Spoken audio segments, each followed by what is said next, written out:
Indeed, I came across the concept when Tani and Jane visited Nanjing half a year ago. At that time, I just kind of started a project on the village, and I found some very interesting objects and had some difficulty to think about how to use them. And then when Tani mentioned about the idea of ephemera, I think, well, that's probably what I want. That's the object which actually triggered my curiosity. It's quite big wooden stuff, very complicated and very well crafted. It's actually an object commissioned by BMW to make a wooden model of their wheel, and from that they will make a kind of steer the rear thing. So it's a temporary object that helps the BMW to make a steel wheel. And this one, then the peasants will try to consume it, chop it, and burn it for their daily use. So I move it to my office.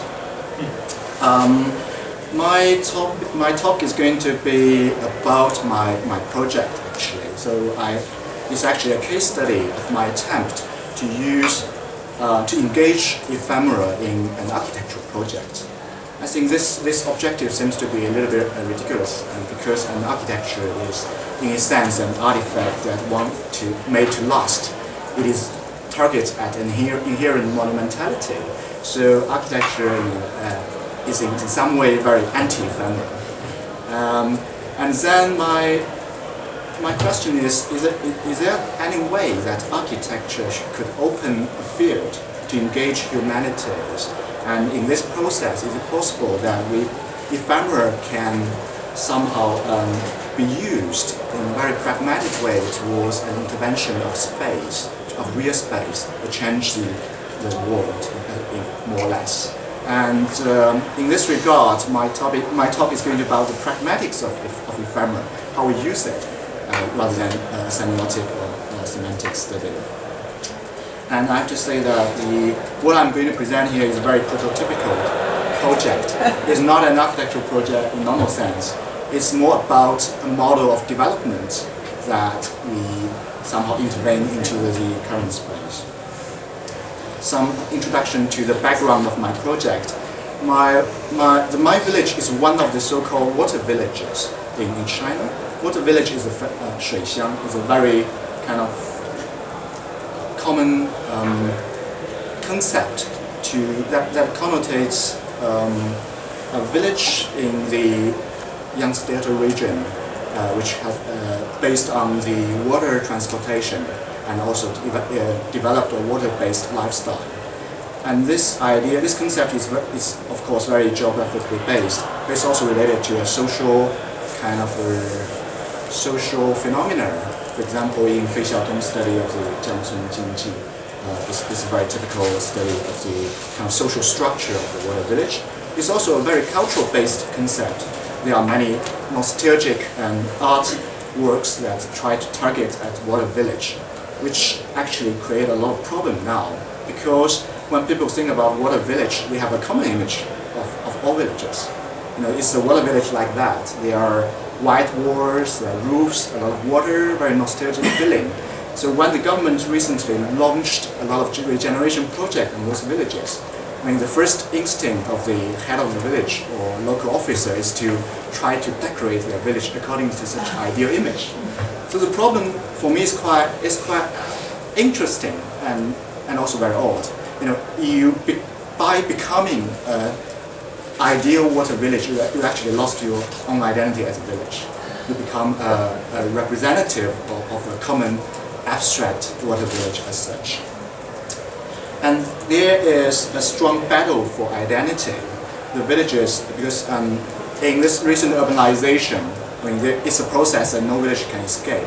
The village have to reconfigure their relationship to city, either attract tourism, to invite people to consume their fish or food or vegetables. It's actually become more dependent on the city, and they often do so by pretend to be more agricultural, but actually the economy becomes more and more urban. And quick introduction to the location of the village. It's near Shanghai, and this is a region between Shanghai and Nanjing, and that's the Great Lake, and this is a region that currently has about 9,000 villages of quite similar characteristics. And if we're looking to this, there are two minor lakes, and this is a village that I'm going to study.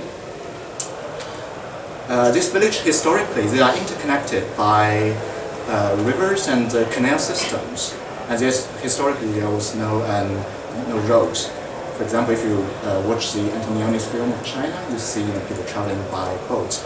Actually, it's only until 1980s that people start to build roads to link these villages. And in this recent regeneration wave, because Chinese government started to realize that urbanization is becoming a national problem, and they want to divert some of the money to regenerate villages, and also to try to keep the rural population in the original place, rather than all going to cities. And that's what the local officers have in mind. That's an ideal village. I got that from one regeneration project. The thing is that, of course, they try to kind of clean all the water and plant a lot of trees, which is good, and they redecorate they paint all the walls white, and they somehow refurbish architecture according to the formula.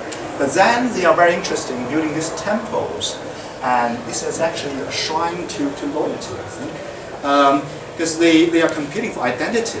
Because most of these villages don't have a proper name, there's no strong local history or narrative, so they want to somehow engage narratives to fabricate a local history that in order to make them more attractive to urban population. And for me, this is the kind of primary purpose of my project. Is it possible that we have some way to find and kind of fabricate a more genuine history of the village itself? Now I come to my project. My project was actually commissioned by the Bureau of Construction of Jiangsu Province. It's a very centrally administrative project. So I come to this village with a small amount of money that comes with me, which local village officer have no right to intervene. So I have more or less some right to decide what I'm going to do, give me some freedom. So this village is still very much in its traditional style, and it has many agricultural lands and vegetable plots inside the village.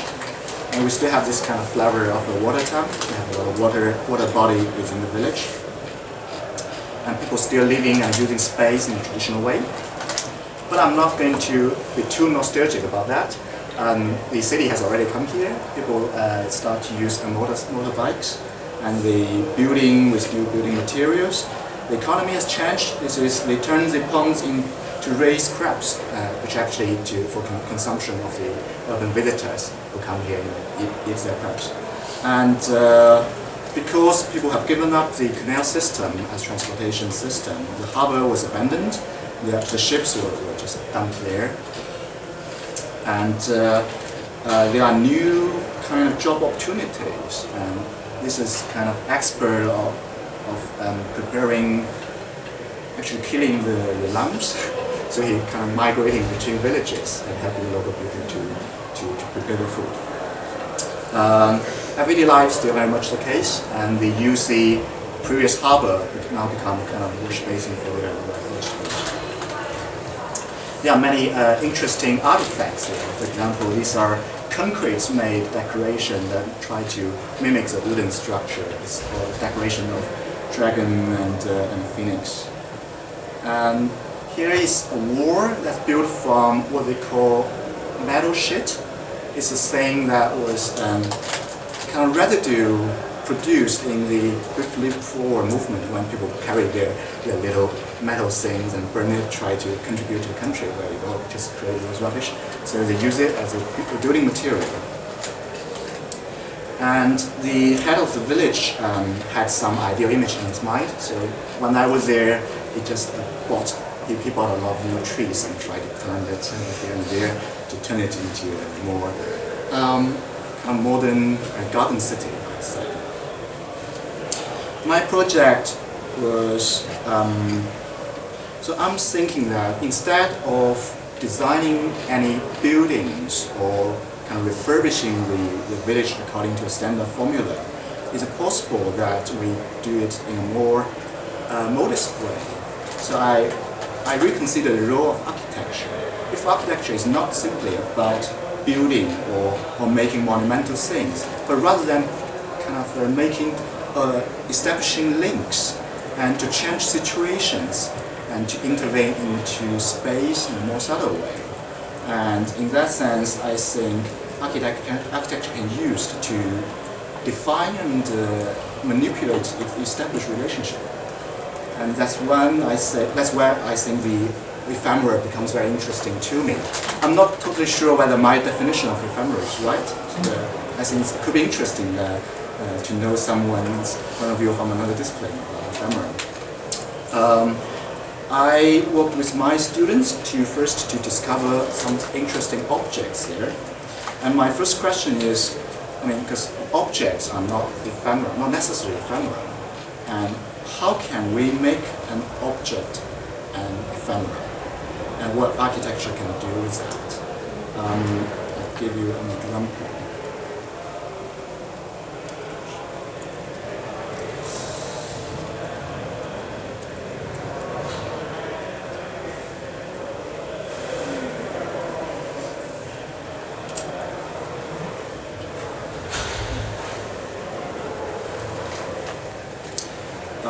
We try to collect a lot of objects and try to find people's affiliation to it.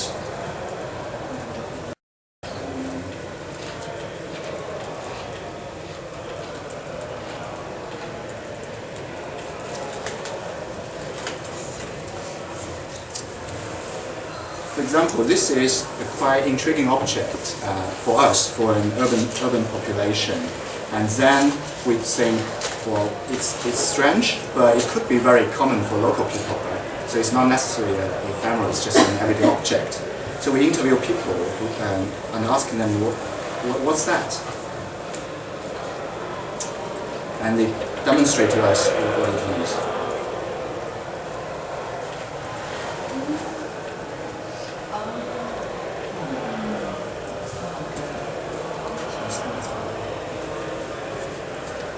So it's a kind of semi-automatic drill that helps you to kind of drill into the wood. So we record this. Yeah, he's showing us how to actually drill into that. It saves you a lot of labor.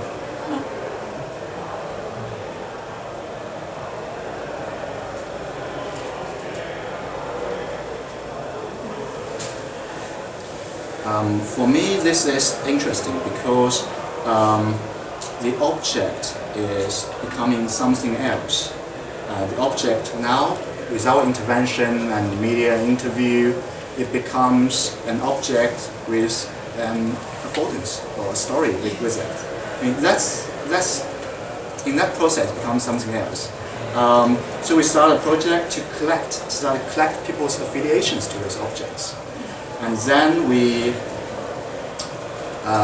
give each object a QR tag, so it now has a name in a virtual space, in which people can constantly, we collect certain stories, but actually people can tag new stories onto that.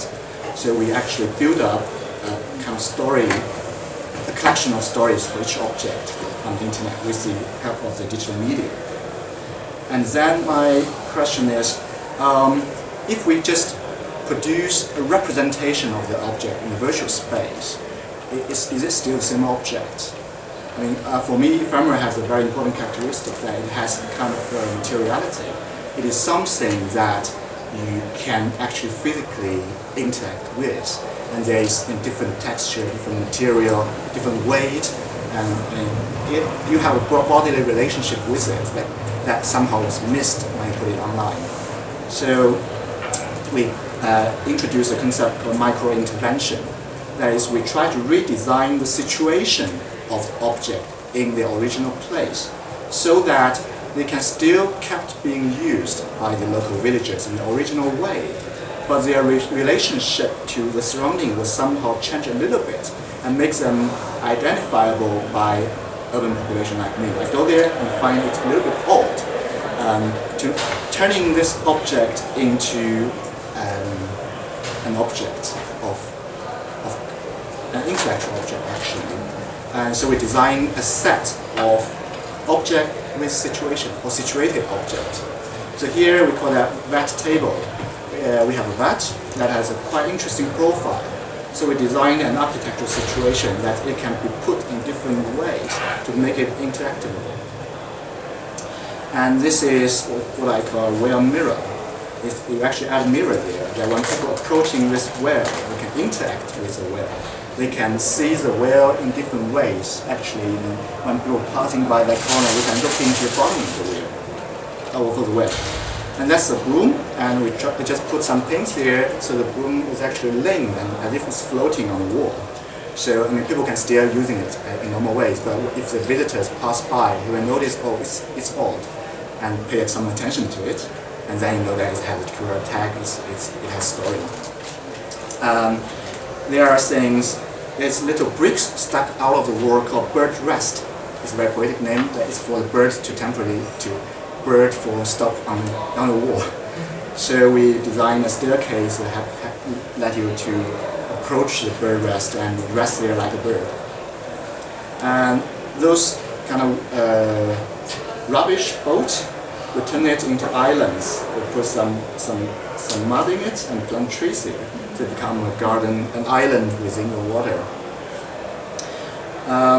From there, we start another kind of transcriptive process.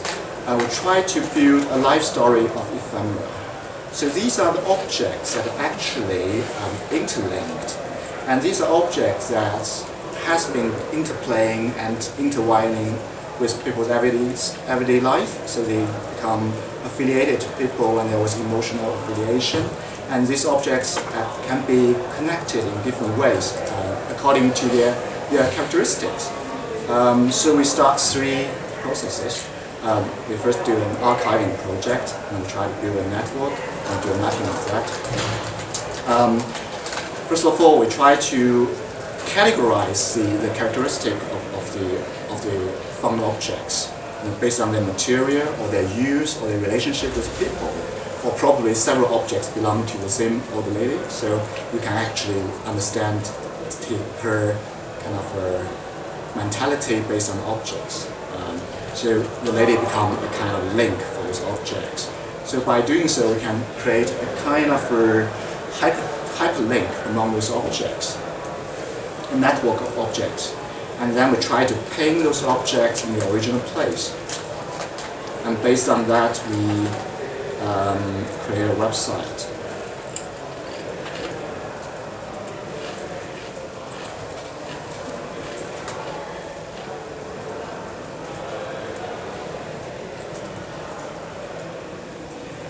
It's a very basic website. Basically, we have a map view. You can click and go to each object. And there's a gallery of all these objects. And if you go into it, you will have some description. You can search nearby objects, and you can also guess what you like. And there's a video that shows you people's story or the kind of relationship with this object. And there's a QR tag that allows people to receive and add onto the object, so they can constantly be writing and rewriting that add to the story of the object. And then we think that an ephemera is not simply a living object. It's an object that has to go. So it should come to an end. So as an architect, it's necessary for us to design an end to it. So we design a cemetery of objects, which is a museum. So this is our selected location of the museum. It's very close to the kind of this is the building for the officers. So the local head of the village is here, and visitors can go to the museum without going too deep into the village, so they won't touch the everyday life too much. For me, the museum, or rather the cemetery of the dead objects, of the dead ephemera, providing a very interesting prototype for me, because we conceive it as a kind of indexing system. So you go to this museum, actually, these objects are arranged according to their characterization. So there is an intellectual diagram of the spatial location of the objects. So you stand in the middle of this kind of paradigm, it's going to be like that. Architecture have to be built. In the middle, there is a staircase. You can go upwards. And surrounding it are all floating cubes with objects inside.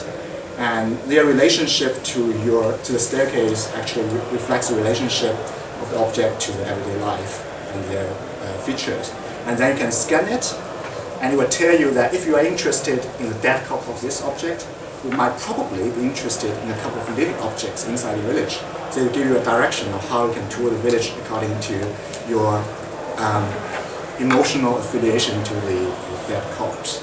So this museum, this cemetery become an index system for the living objects which are situated in different places in the village. A model presented to the local head, and then you come up top to the staircase, you come to a glass box, you can look into the landscape of the village, and probably realize that you are just simply another dead ephemera to become assimilated into this system of ephemera. Am I going to I'll spend more time on the summary. I try to give some second thought on this project. I think for me, there are some interesting relationship with the concept of ephemera. First is that the ephemera, I use it in the making of local history. I think that's very important for me, because this project in the very beginning is about how a village can become itself. And it's very hard actually to define a village or what a village is such, because these are just anonymous villages. There are 9,000 of them, and any attempt to give it a history become a projection of narrative onto it. And then probably the only way to establish a local history is to go in through these ephemera objects. And why? I think because ephemera have certain characteristics that make it capable of doing that. First of all, ephemera is a catalyst of affordance. It's an object made to be used, and there's not too much ideology or meaning attached onto it in the very beginning. It's just a pure object. For me, it's a tabula rasa of meaning. And because of that, people can gradually evolve relationship, affiliation, kind of change it, maybe adapt it. This kind of relationship puts that onto the ephemera. So ephemera has this potential to become a catalyst for affordance, if we use J.J. Gibson's conception of affordance. And then ephemera is deeply embedded in domesticity and everydayness. And that's very important. It's not about the life of the head of the village, right? It's about actually, because of course we do it in a random way. So actually, it tells stories of different population there, and some elderly and some young people, and all kinds of population, and how they use it. And then the ephemera invites and underpins the development of meaning. I think that's very important, because ephemera is not a singular object with singular meaning. It's something that you can rewrite and redefine. We invite people to adapt it. So, I mean, this development of meaning is very important. You don't take an object as a monument. A monument is something that resists development of meaning. But rather, ephemera is something that it can constantly develop custom itself to new needs and relationships. And second layer of my project is I think ephemera for me is an excellent prop or agent of engagement. Because I'm thinking here of game theory. Because ephemera, because we are very familiar with it, and there are nothing monumental to it, you can touch it without being fined or warned, and you can play with it. So it has kind of intimacy and objecthood that make them actually very interactive. If you go to a space and stand there and look as if we imagine that the tourist kind of habit, you just look, I mean, that's one experience. But objects allow you to interact with the environment via building a bodily relationship to it. And that's very important. And for me, it creates an augmented reality. That is, you actually kind of participate both bodily and kind of psychologically through this attachment to a controllable object. And then it helps you to engage with the place. So this thing becomes a very good index to the place. It has this potential of engagement. And the third layer is that, for me, ephemera provides a very good index to places. Because of its strong affiliation to places, in my project I try to actually use the ephemera and use symmetry as an index system. But then I start to think that place actually is a very good index to a changing society and a changing space in general. I'm thinking about some projects, I'm doing some experiments now with Nanjing City, that the city is just another bigger village. It's also a network of place. And in this, our changing society, people comes and goes, even buildings were built and destructive, but then places are something that persistent there.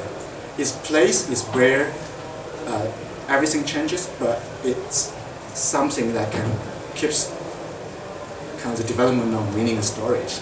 So I think place probably is the best reference system to a changing city and changing society. So in that sense, for me, I think ephemera is particularly interesting because it is an index to something that is yet an index to a spatial system.